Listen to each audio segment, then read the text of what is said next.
yesterday's approval of the budget principle does not constitute approval of the budget. So, for the record, the budget has not been approved yet.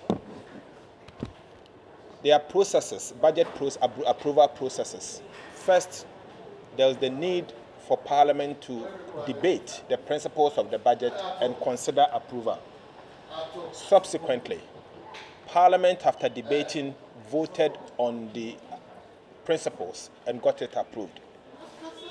But it should be noted that we in the minority has indicated that going forward, we have zeroed in into certain things that we believe is wrong, and therefore we will not support its approval. Number one, there are a number of tax measures that has been introduced. Government requested Parliament to approve 23 measures, tax measures.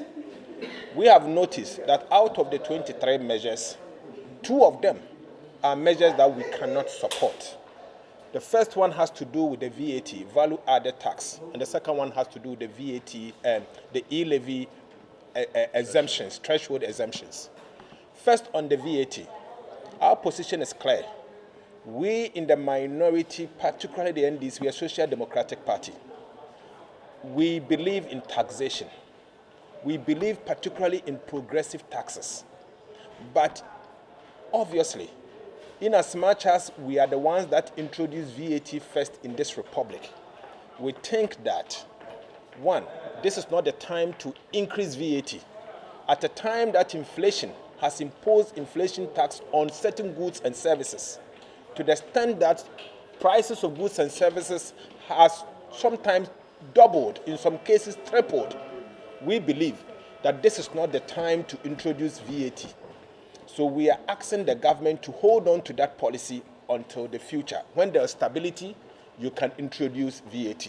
Inflation is skyrocketing. In the last 10 months, inflation has moved from 13% to 40%. So obviously, cedis has depreciated badly. Now the government is telling us that they are going to introduce benchmark value discount, remove the discount. Obviously, that will result in an increase in duties. So this isn't the time to impose VAT on additional VAT on the people of Ghana. So we've zeroed in that, and obviously that is our position as a caucus, and we will object to it. And we will vote first from the committee and second on the floor.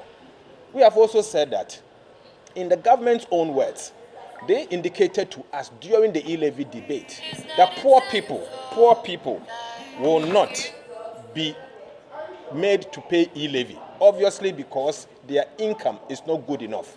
And so therefore government intended to exempt them. And so they introduced a threshold of 100 Ghana cedis. But let it be noted that this 100 Ghana cedis, at the time they introduced e-levy to today, the value of the 100 cedis has been eroded because of inflation and the cedi depreciation and other things. So even if you are to look critically at the 100 cedis, the value of the 100 cedis yesterday, at the time they introduced, is about 40 cedis today. So why should we allow them to go ahead and do this kind of exemption? So we'll vote against that one as well. Then apart from that, we have again identified certain expenditure handles and believe that those expenditure handles should not be made to pass. An example, this government, again, as part of their budget, had said that they have created a contingency vote worth 1.4 billion Ghana cedis. We think it is inappropriate. We think we should reject it, and we'll take it to the committee and deal with it and bring a report appropriately. We have also said that at the time that the country is in crisis, even though we are Christians and we believe in a religion, obviously I am a very staunch Christian. I do not believe that this is not the time to use state money to build a cathedral.